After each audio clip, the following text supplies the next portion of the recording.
Bonjour et ravi de vous retrouver pour ce nouveau numéro de votre émission Débat Angle de Vue.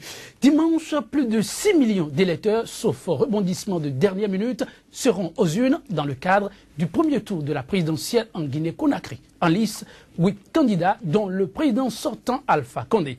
La campagne électorale, si elle s'est achevée avec au compteur des incidents épars mais bien graves, elle a également été ponctuée d'assez de récriminations contre la CENI, la Commission électorale nationale indépendante. Fichier électoral non apuré convenablement, distribution fantaisiste de cartes d'électeurs, la CENI est accusée de bien des mots et d'une certaine accointance avec le chef du régime en place, Alpha Condé. Des griefs qui ont poussé les 7 autres candidats à exiger à un moment donné le report du scrutin avec à la clé la menace de boycott. Une menace mise en veilleuse, mais les plaintes, elles, demeurent plus que vives. Fort soupçon de partialité de la CENI, des menaces sur le scrutin du 11 octobre en Guinée. C'est la grosse interrogation qui focalisera dans un premier temps l'attention de nos invités du jour. Nous nous rendrons ensuite, une nouvelle fois, au pays des hommes intègres, le Burkina Faso. L'enquête ouverte sur le coup d'État manqué du 16 septembre dernier. Point de piétinement, aucune place à la lenteur dans l'étude du dossier. Après leur arrestation, Gilbert Diendéré et Djibril Bassolé ont été présentés à un juge d'instruction. Tous ont été inculpés avec mandat de dépôt. Depuis le 6 octobre, les 2 généraux séjournent à la prison militaire du pays. Inculpation des généraux Gilbert Diendéré et Djibril Bassolé dans l'affaire coup d'État manqué au Burkina Faso. Une sanction disciplinaire ou l'erreur de trop à éviter. L'appréciation de nos invités à ce sujet ne fera non plus défaut. Mais avant, le flash d'information. En Guinée, le dernier jour de campagne du candidat du principal parti de l'opposition, l'UFDG, ponctué d'un meeting géant, s'est soldé par de violents affrontements entre ses militants et ceux du RPG Arc-en-Ciel, parti au pouvoir. Bilan 1 mort et 20 blessés. En Côte d'Ivoire, les candidats en lice pour la présidentielle du 25 octobre entrent officiellement en campagne ce jour. Un scrutin jugé crucial pour la stabilité du pays après la crise post-électorale de 2010.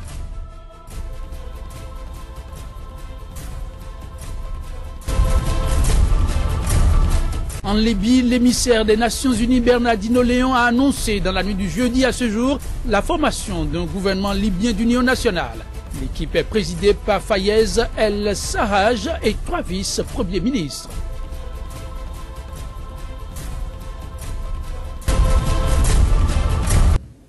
À seulement quelques heures de l'élection présidentielle du 11 octobre prochain, l'impartialité de la commission électorale est fortement mise en cause. Son supposé parti pris fait grand bruit dans le landerneau politique guinéen. En effet, l'opposition l'accuse d'être un instrument au service du camp présidentiel et dénonce entre autres une remise tardive du fichier électoral, une augmentation abusive du nombre d'électeurs à certains endroits. Les plaintes persistantes, la crainte est à l'embrasement du pays au lendemain du scrutin, au meilleur des cas, sinon bien avant. Fort soupçon de partialité de la CENI, des menaces sur le scrutin du 11 octobre en Guinée. C'est l'instant débat, mais juste après ce générique.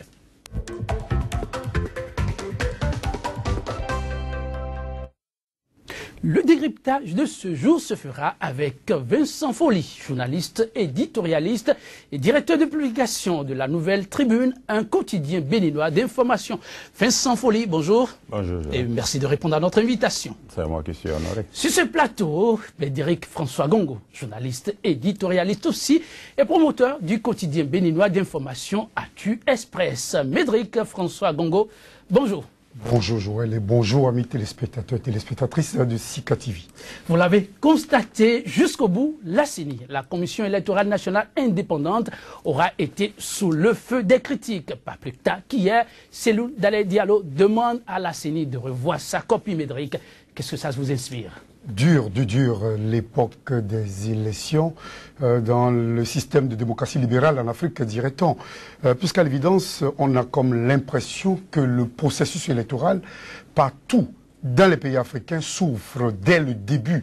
Dès le début en ceci que la mise sur pied de la structure en charge de l'organisation des élections, la CENI, en l'occurrence en Guinée, fait déjà couler beaucoup d'encre et de salive, où l'on n'accorde pas le crédit indispensable à la CENI, où d'avance l'on émet des doutes sur les résultats qui seraient issus des élections, ou même en étant sur le terrain, même en mobilisant les troupes pour aller au scrutin du 11 octobre, on en arrive à vouloir le report du scrutin, ne serait-ce que d'une semaine. Et ceci pour des raisons diversement appréciées. D'abord, dans le camp de l'opposition, où l'on pense qu'il y a eu tripatouillage au niveau du fichier électoral, où l'on pense que la CENI est partisane, où l'on pense que tout n'est pas fait pour qu'il y ait la transparence autour, et au niveau du pouvoir, où l'on veut coûte que coûte aller aux élections. Là, on a comme l'impression que le vote, qui n'est que l'achèvement du processus électoral avant la gestion du contentieux, après la programmation des résultats, on a comme l'impression que le vote ne tient plus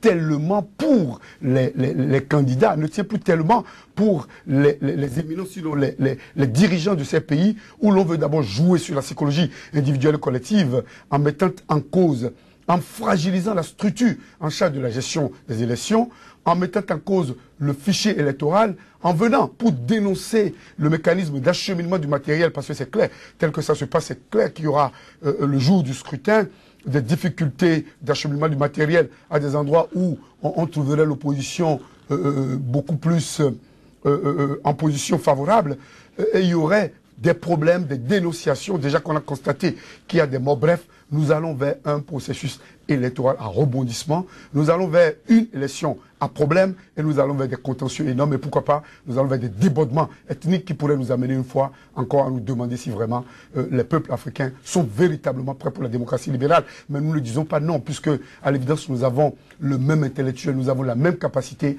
que tous les autres peuples du monde entier, et nous devons y aller, même avec quelques difficultés. En un mot, Vincent Folly, je ne sais pas si vous partagez son avis, les plaintes de l'opposition justifiées, dites-vous? Bon, je crois que on ne dira rien de la Guinée si on ne rappelle pas ce qui s'est passé en 2010. De ce point de vue, la Guinée... Ce président justifie vraiment 2010? Oui, j'allais dire, ce qui se passe, c'est l'élection de 2015, c'est-à-dire 5 ans après 2010.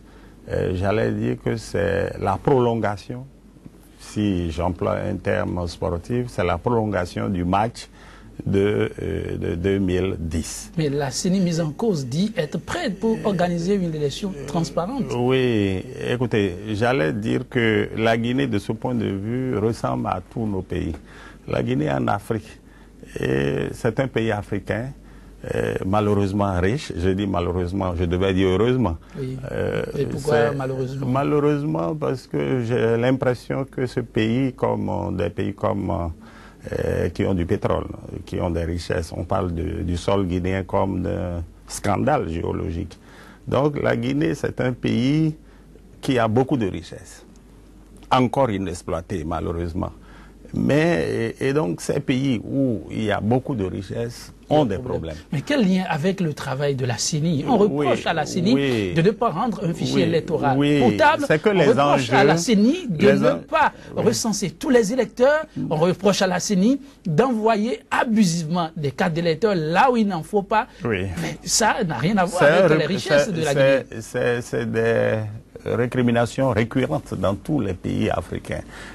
Ce qu'on reproche à la CENI, on l'a reproché à la CENA. Chez nous, on reproche à tous les organes d'organisation des élections. En Guinée particulièrement, la situation est assez pénible et un peu grave, j'allais dire. En 2010, le leader de l'opposition, qui s'appelle Cellou Dalein Diallo, qui est un Peul, je suis obligé de donner l'origine. Les Peuls représentent près de 50% de la population de Guinée. Et ce n'est pas rien.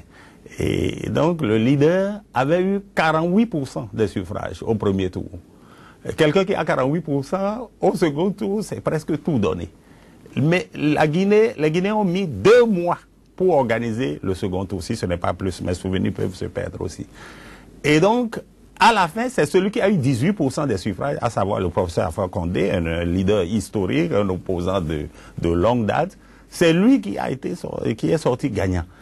Mais contre l'opposition, du leader d'opposition, Dalein Diallo, n'a pas accepté la victoire.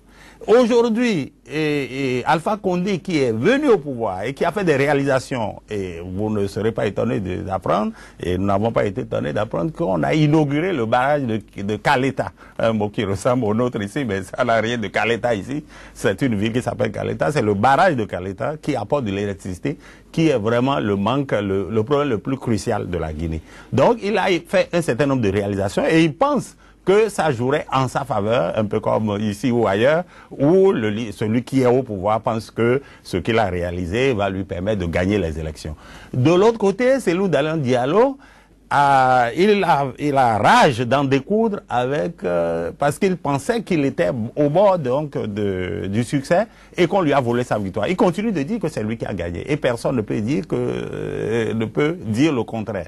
Parce que c'était difficile que quelqu'un qui est 48% se trouve perdant à une élection, au second tour des élections. Ça a étonné tout le monde. On a dû éliminer un certain nombre de voix dans les zones où il y a eu un peu de mascarade. La CENI, oui, aujourd'hui, la CENI, parce que celui qui est au pouvoir presque contrôle, quand on interroge le professeur Alpha Condé, il dit, moi j'ai voulu d'une CENI technique. Mais les opposants ont dit non, il faut que nous ayons des représentants. Et les politiques, ce n'est pas ma faute. Donc la CENI est là, les autres disent qu'elle fait des trucs. Bon, la CENI c'est comme ça, je crois qu'il faut être vigilant. Et le jour des élections, il ne se passera rien si les leaders d'opposition et les leaders qui veulent conquérir le pouvoir font preuve de bonne volonté, parce qu'après tout, c'est le sort d'un pays, comme la Guinée. La Guinée qui a trop longtemps souffert des dictatures, celle de Sékou Touré d'abord, et puis de Lansana Conté, qui est mort dans son lit, et presque grabataire, et vous savez ce qui s'est passé avec Dadis Camara qui a montré des siennes avant donc de se réfugier à Ouagadougou. Les derniers signaux envoyés ce matin ne sont pas du tout prometteurs. On a annoncé par exemple dans la zone de Casquenian, ce sont nos confrères de Guinée Matin qui ont révélé l'information. Il y a des boutiques qui ont été incendiées, des passants pris en sandwich, sans oublier que dans d'autres villes il y a des affrontements ouverts. Mais qu'est-ce que ça augure pour la Guinée? On pourra vraiment aller aux élections avec ces indices? Non, il ne peut pas avoir des élections dans un pays comme la Guinée qui se passerait de manière lisse. Moi, je suis sûr que la violence est partie prenante des conflits. Dans des pays comme en Amérique latine, il y a des violences et des morts.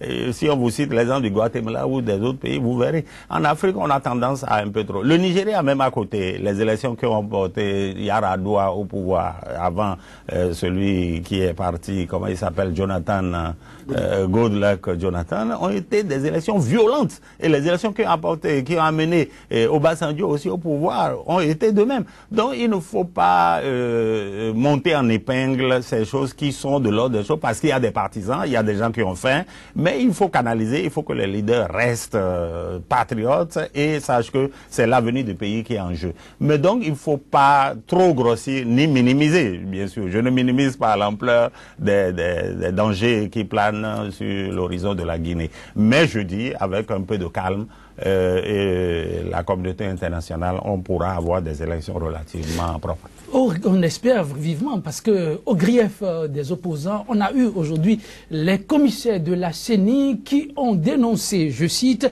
la gestion cavalière du processus électoral orchestré par le président de la CENI. Et quand ça vient de la CENI, même du cœur de l'appareil qui doit conduire aux élections, déjà mises en cause par les opposants, Bédri, François Gongo, il faut se frotter les mains et dire qu'il y aura des tambourinettes, mais on finira par aller aux urnes.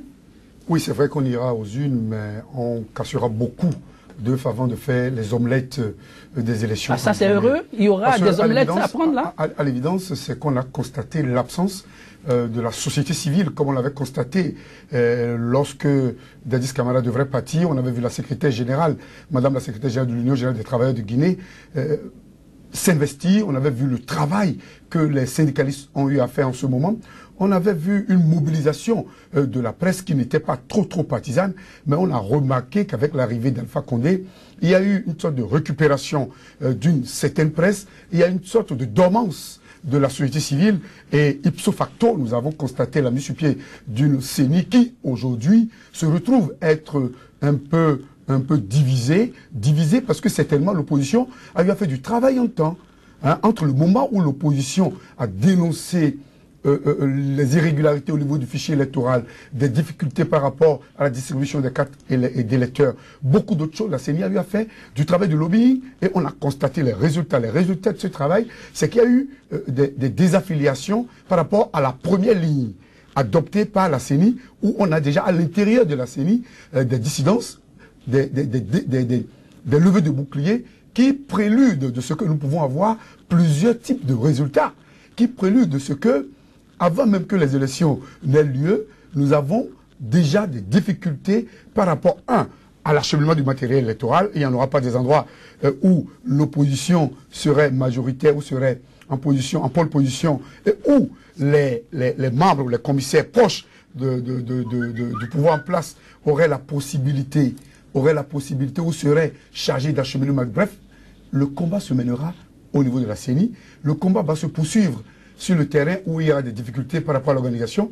Le combat sera finalement achevé par rapport à la proclamation des résultats où nous aurons des dissidences et la gestion du contentieux.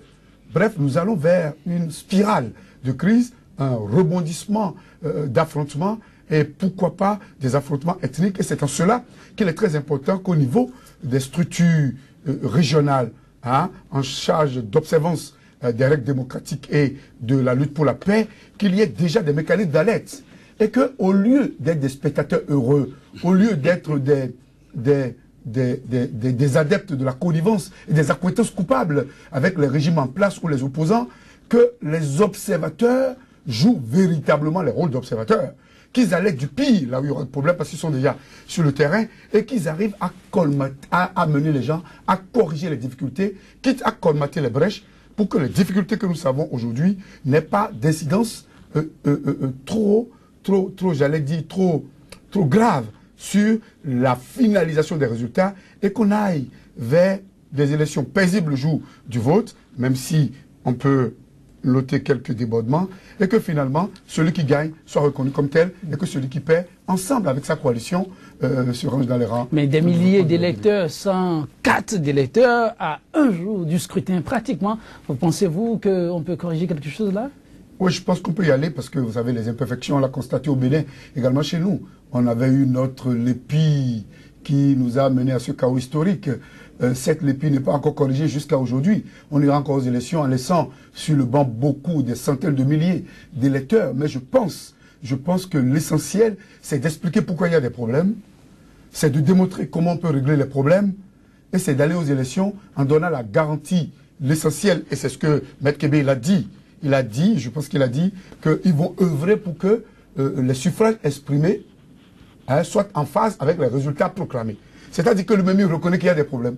Il reconnaît qu'il y a des populations qui n'iront pas voter parce que n'ayant pas la capacité d'aller voter, tout simplement parce que ne se trouvant pas mis dans le fichier électoral et n'ayant pas de carte d'électeur. Mais il anticipe déjà et à sa suite, on l'a constaté également avec le président sortant qui appelle déjà au calme, dans cette ambiance où, par rapport au barrage de Caleta, on dénonce une surfacturation de plus de 150 millions, l'opposant historique, millions de dollars, l'opposant historique, monsieur Céline Diallo, il a dénoncé cela, il était sur le terrain, il a bel et bien dit qu'il y a une surfacturation, où il y a une guerre, il y a une confrontation des réalisations, des promesses et des souhaits, où l'on essaie, dans des mécanismes d'alliance, de vouloir faire la fête à tel ou à tel. Dans cette logique, c'est qu'il faut préserver l'essentiel. Préserver l'essentiel, ici, il faut remarquer que c'est toujours le scrutin du 11 octobre qu'on y aille. Et dans vos analyses, on remarque qu'il y aura des casses, mais le scrutin pourra tenir la date du 11 octobre. Mais là-dessus, les militants d'Alpha Condé prédisent un chaos retentissant au profit de leur candidat. Vincent Folly, une option plausible? Non, je veux d'abord rebondir sur ce que mon Médéric François Gongo vient d'évoquer. Je crois qu'il ne faut rien exagérer ni dramatiser, j'allais dire. Parce que nous sommes à 2 jours des élections, on est vendredi aujourd'hui et les élections ont lieu le dimanche, c'est-à-dire dans 2 jours. Les Guinéens ont fait du chemin. Et sinon, il y a 1 an, ce n'était pas donné. Et les opposants n'étaient pas du tout partants. Il y a eu des discussions, il y a eu des velléités de boycott. les opposants ont compris que la stratégie de boycott ne pouvait pas marcher. Donc, ils ont fait du chemin. Et ce que vous rappelez comme danger, oui, peut être perçu comme tel, mais il ne faut rien exagérer. C'est dans 2 jours que les élections auront lieu.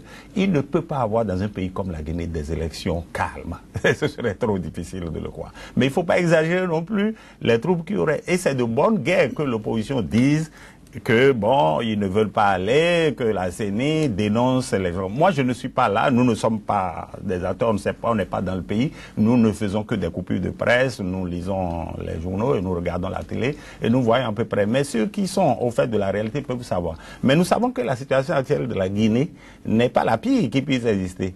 Parce que en 2010, vous avez vu, mon confrère doit se souvenir, que le président de la CENI a été dégagé au profit d'un étranger, à savoir le général malien.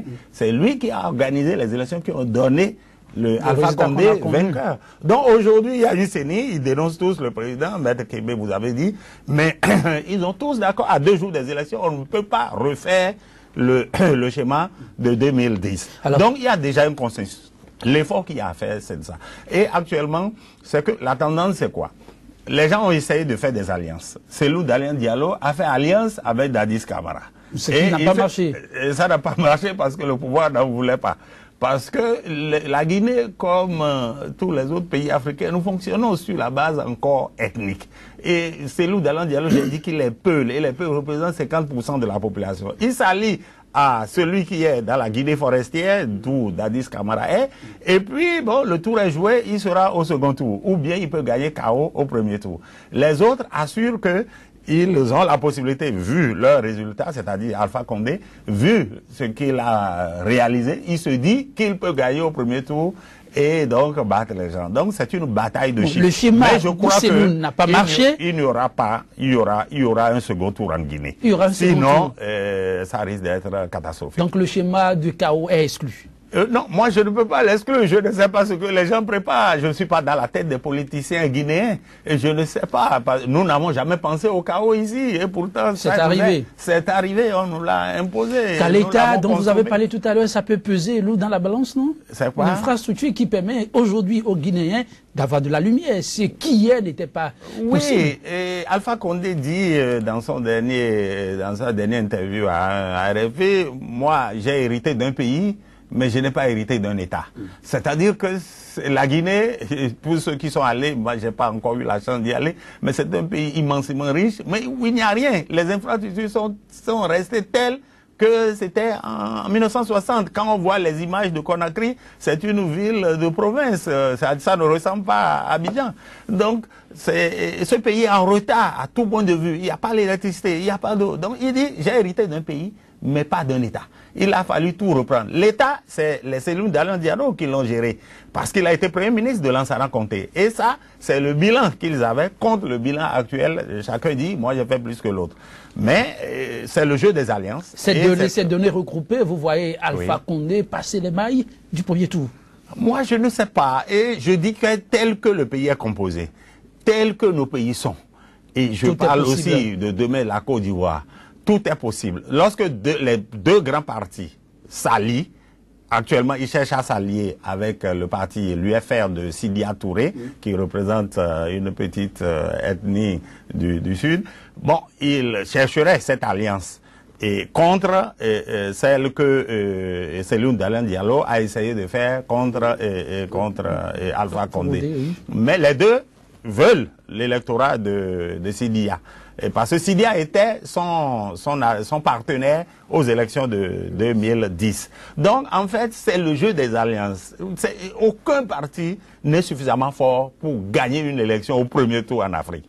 Si avant on gagne sur tapis vert, en Côte d'Ivoire, peut-être on le verra demain, et le PDCI, qui est le parti le plus vieux, avec le RDR, bon, ils se disent que cette alliance-là peut permettre d'avoir le chaos au premier tour. Mais il n'est pas exclu que des gens comme Konan Banny, qui sont du PDCI... On y reviendra à la Côte d'Ivoire, mais Médéric François Gongo, dans le schéma actuel, vous voyez donc Alpha Condé attendre un second tour pour savoir s'il sera réélu ou non, ou déjà, comme le souhaitent ardemment ses militants pour le travail abattu, les infrastructures réalisées, l'homme passé déjà au premier tour et laissé sur les rails Cellou Dalein Diallo. Je pense qu'actuellement nous sommes dans une logique de guerre psychologique où l'on essaie de jouer le jeu avant le jeu, en essayant d'atteindre le moral de son adversaire, mais lorsque l'on interroge les chiffres sur le terrain, lorsque l'on se rapporte un peu aux informations qui nous parviennent de là-bas, c'est qu'il est évident qu'il y aurait un second tour. Il y aurait un second tour et c'est pas évident que Alpha Condé au premier tour soit le premier. À l'allure où vont les choses aujourd'hui, c'est pas évident qu'il soit le premier, parce que comme on l'a dit, l'ethnie va beaucoup peser, c'est d'Alain Diallo, puisqu'il a été hors jeu, il va potentialiser les mécontentements, il va capitaliser les erreurs du système en place qu'il va mettre à son compteur. Il va forcément récupérer un peu des voix de la Guinée forestière, même si, ipso facto, le soutien de Dadis Camara n'a pas été public. Le simple fait qu'il a eu à faire qu'il a eu à établir le contact avec lui, le démarrage des négociations, c'est des faits qui vont forcément amener quelques électeurs à se sentir dans la peau déjà de leader charismatique de l'opposition. Donc, nous allons vers le schéma de 2010 avec une faiblesse de Cellou Dalein Diallo parce que M. Alpha Condé, le président Alpha Condé, a, quoi qu'on dise, quelques réalisations à mettre à son compteur. Il a eu à satisfaire quelques mécontents durant son premier mandat et il va monter un peu plus que les 18% qui lui avait permis de passer la barre du deuxième tour par magie. Et je pense que le combat sera très très serré au deuxième tour. Et pour ce que je vois, je pense bel et bien que M. Diallo passerait. Vous n'avez certes pas votre boule cristal, mais j'insiste, je voudrais bien savoir, dans le schéma actuel, avec ces calculs, hier, vous l'avez dit, il lui fallut cet expert malien pour conduire les élections. Et de 18%, on a vu Alpha Condé revenir au pouvoir. Aujourd'hui, l'homme est en pole position. Les structures l'accompagnent. On accuse la CENI d'accointance avec le régime. Oui. La réélection d'Alpha Condé, ça passe comme une lettre à la poste? Non, personne ne peut le prédire. Nous sommes en Afrique, c'est le continent des incertitudes et je dis que tout peut arriver. Et à savoir que, comme mon confrère l'a dit, que par rapport à ces réalisations, que les 18% au premier tour vont certainement augmenter. Mais le vote, parce que ici en Afrique, le vote est encore malheureusement ethnique. Le vote est pour le fils du terroir. Et quoi qu'on dise, ce sera ainsi pour longtemps.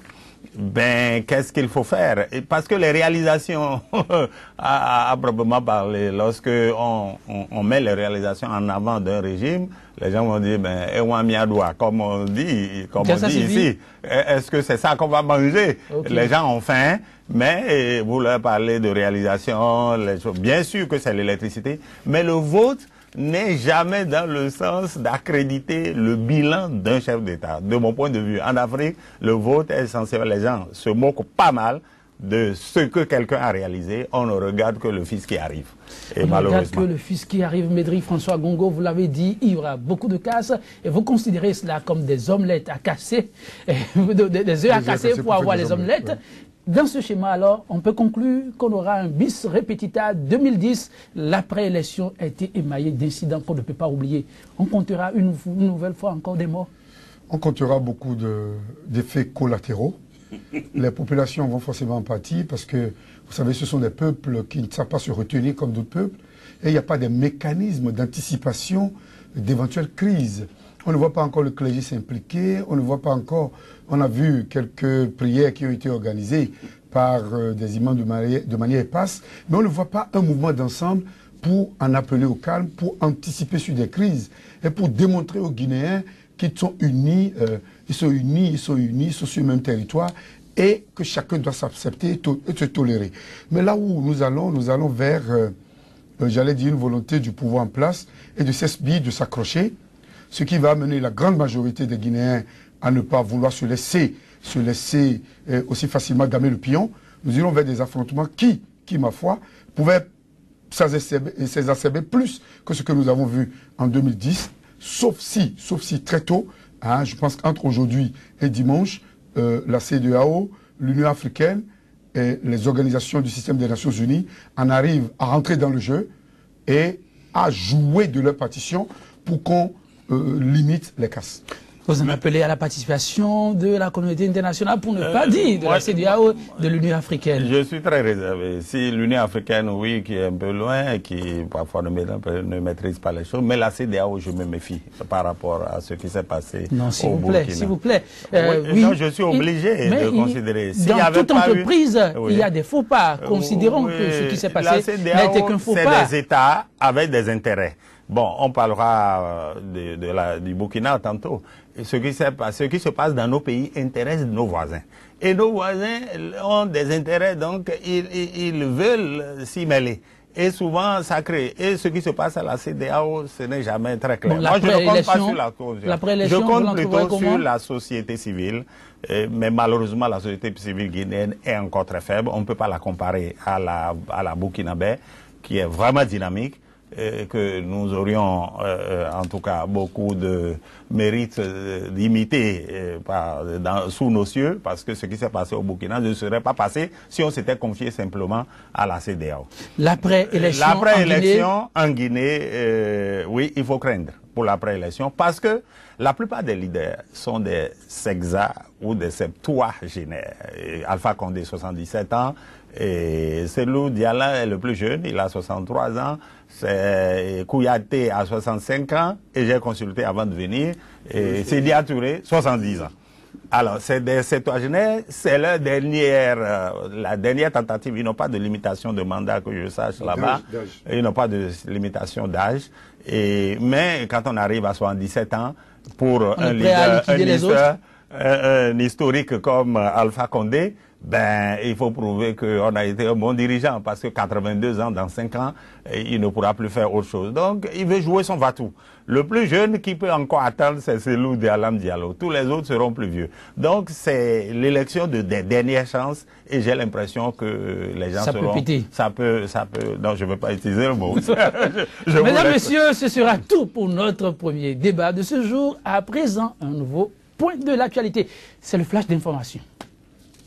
En Guinée, le dernier jour de campagne du candidat du principal parti de l'opposition, l'UFDG, ponctué d'un meeting géant, s'est soldé par de violents affrontements entre ses militants et ceux du RPG Arc-en-Ciel, parti au pouvoir. Bilan, 1 mort et 20 blessés.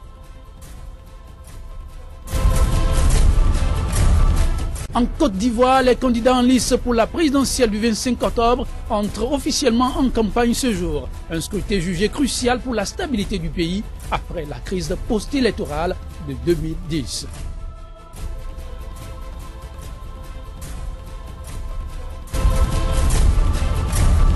En Libye, l'émissaire des Nations Unies Bernardino Léon a annoncé dans la nuit du jeudi à ce jour la formation d'un gouvernement libyen d'union nationale.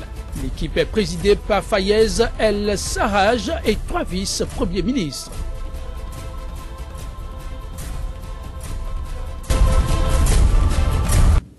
Le général Gilbert Diendéré, meneur du putsch manqué du 16 septembre au Burkina Faso et ancien chef de la diplomatie d'Ibril Bassolé, privés de leur liberté, sont désormais inculpés de 11 chefs d'accusation. Les 2 généraux auront dans les tout prochains jours à faire face à un procès devant un tribunal militaire. La nouvelle a suscité bien des réactions et interpellations. Le regard de nos invités à cet effet, ce sera après ce générique.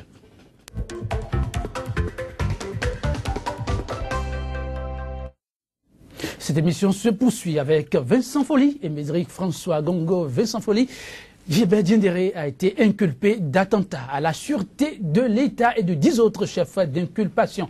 Une juste mesure ou de quoi remuer le couteau dans la plaie des déçus de la transition? Mais non, Gilbert Diendéré lui-même était prêt à se livrer à la justice. Ce n'est que justice ce qui se passe. Et ce n'est que justice, il a commis une forfaiture, il a fait un coup d'État. Dans nos constitutions qui se ressemblent tous ces derniers temps, c'est que vous faites un coup d'État, vous êtes passible de la peine maximale. 11 chefs d'accusation. Oui, il mérite ça et bien d'autres. On trouvera encore d'autres choses à ce... Vous voulez compléter la liste? Non, je n'ai pas les moyens de la compléter. Ils sont capables, les Burkinabés sont très très forts. Ils sont capables eux-mêmes de faire leur liste. Et je crois que Diendéré lui-même ne s'y trompait pas. C'est qu'il a été naïf. Il a cru que la situation était mûre pour faire ce qu'il a fait. Mais le peuple s'est révolté. Et je crois que c'est ça qu'il faut dire. Il faut demander au peuple d'être vigilant. Parce que c'est le peuple qui a le pouvoir. Ce n'est pas celui qui a été élu. Il n'est que délégué dans les fonctions. C'est le peuple qui l'a mandaté pour diriger. Donc, et nos dirigeants doivent d'accusation, rien de trop. Rien. Moi, je ne connais pas l'ensemble des chefs d'accusation, mais il y en aura d'autres par rapport à sa gestion de la période de Kampaoré. On va l'interroger sur la mort. Parce que Diendéré, je n'avais vu sa photo que lorsqu'il a fait le coup d'État. C'est un personnage de l'ombre qui était dans l'ombre, qui faisait tous les bas-coups. On lui attribue la mort de Sankara, on lui attribue la mort Ce n'est pas prouvé jusqu'à preuve du contraire. On lui attribue de Norbert Zongo, notre confrère. Et de toutes les façons, la garde présidentielle, le RSP, était largement soupçonné.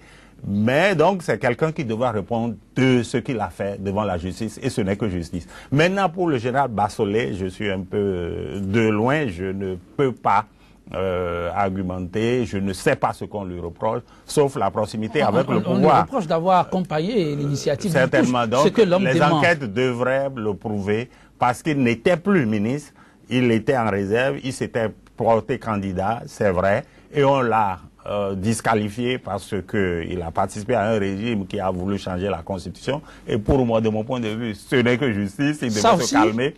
Il devrait se calmer. Maintenant, les chefs d'éducation... Pour la paix, est-ce qu'on avait besoin de tout ça? Non, quelle paix? Quelle paix? Il n'y a pas de paix sans justice. Il n'y a pas de paix sans justice. Voilà des gens qui étaient là et qui avaient vu leur chef vouloir changer, modifier la Constitution pour s'éterniser au pouvoir, du moins pour avoir encore un autre mandat. Et ils n'ont rien dit. Maintenant, on a lutté et des gens sont venus au pouvoir, on dit bon, c'est ouvert et vous voulez passer. Non, quand même un peu de décence. On leur a dit de se reposer quelque temps. Et ce n'est que justice. Donc Bassolé, il faudra qu'on prouve ce qu'il a fait, quelle est sa part dans le coup de force. Mais il n'aurait jamais, Diendéré n'aurait pas fait ce qu'il a fait. S'il n'avait pas des appuis à l'intérieur du pays, dans les forces politiques. On y reviendra avec votre émission. Mais voilà. Médéric François Goro, dites, sous notre tropique, on dit, on a coutume d'affirmer que bien, on ne traite pas un général comme un citoyen lambda. Un général, ça se maintient, ça se couvre, ça se protège. Mais le cas burkinabé, on veut faire la rupture de ce qui est. Comment vous trouvez là? Trop audacieux, non? Non, vous savez, qui sème le vent récolte la tempête. Et l'on a la considération du peuple que lorsque l'on la mérite. Et lorsque l'on en arrive à poser ces actes d'une autre époque, des actes à décourager à tout prix, heureusement que nous avons ce peuple, des hommes intègres, véritablement intègres, qui a su accepter les sacrifices, qui a su se mettre au devant du combat et a obligé les militaires loyalistes à rentrer dans le jeu, à passer outre le tâtonnement de la CEDEAO pour amener rapidement les putschistes à un revirement spectaculaire, érhonté. Et je pense que, heureusement, tout ce qui se passe aujourd'hui, la justice doit aller jusqu'au bout. Ça fera cas de jurisprudence pour éviter que cela ne se répète, et dans la sous-région, et sur le continent. Ça servira d'exemple à tous ceux qui auront ces gens de velléité, générale ou pas générale. Je pense qu'ils s'est avilis, et devant la justice, lorsqu'on commet une faute, il faut en payer la sanction avant de recouvrer toute, j'allais dire, son honorabilité. Et l'homme doit répondre justement, il doit répondre incessamment devant le tribunal militaire du Burkina Faso. Comment entrevoyez-vous la suite de ce procès? Non, ce qui est clair, c'est que ce procès ne sera que le détonateur d'autres procès qui pesaient certainement contre lui et qui seraient à la base de ses motivations, les motivations qui l'ont amené à tenter ce coup de force d'une autre époque. Et je pense qu'on va devoir poursuivre parce que la situation du Burkina Faso, pour moi, ne devrait pas être isolée. La situation du Burkina Faso que l'on a vécue, on doit l'associer aux élections à venir en Côte d'Ivoire. Et lorsque l'on sait qu'on a été, lorsque l'on sait qu'on a été fait des fouilles dans la villa d'une haute personnalité ivoirienne, on ne peut pas aller faire des fouilles lorsqu'on n'a pas des bribes d'informations. On n'a pas suffisamment d'éléments sur ce dossier. Mais on sait, le cas Djibril Bassolé dans ce dossier aussi. Mais on ne peut pas comprendre qu'on lui reproche aussi, il est général au-delà de tout, puisque vous parlez des armes, il est de ceux chez qui on a découvert aussi d'armes. Mais un général, s'il n'a pas d'armes chez lui, qu'est-ce qu'il aura, comme dirait l'autre? Vous savez, la justice burkinabé n'a pas intérêt à biaiser le traitement de ce dossier. Et je pense que tel que ça se passe, chacun va jouer de son intégrité, de son honneur. Et lorsque l'on en arrive à lancer un mandat de dépôt, à mettre Djibril Bassolé sous mandat de dépôt, c'est que forcément, il y a des soupçons lourds. Moi, je ne dirais pas des faits avérés, mais je dirais des soupçons lourds qui pèseraient sur sa personne et qui pourraient amener à aller plus loin dans ce dossier. L'un dans l'autre, c'est qu'il faut vider le dossier. Il faut aller au fond et au tréfonds du dossier. Il faut que tous ceux qui ont contribué à ce que des dizaines de personnes aient perdu leur vue, des centaines de personnes aient été blessées et handicapées pour la plupart, et qu'il y a eu un spectre de mise en cause de ce processus gagné au prix du sang par le peuple burkinabé, par un peuple africain brave. Il faut que tout cela paye, et qu'il paye jusqu'à l'homme ou l'épidémie, puisqu'on doit décourager cet acte. Et je pense que en bon africain, en bon progressiste africain, les peuples qui veulent du développement du continent africain doivent accompagner ce mouvement et se préparer également à décourager de pareils faits dans d'autres pays comme nous le verrons dans les jours à venir. Vincent Foley, dites Djibril Bassolé, Diendéré, devant le tribunal militaire, comment entrevoyez-vous ce procès? Non, nous on va suivre un observateur lointain de ce qui se passe au Burkina et qui nous intéresse. Rien que pour le parcours des deux hommes? Non, le Burkina, c'est un cas d'école, il faut l'observer pour voir ce qui va se passer et ça va faire école en Afrique. Burkina, cas d'école, Diendéré aussi cas d'école. Non, décidément. Diendéré, moi, je crois que les Burkinabés doivent rester sereins.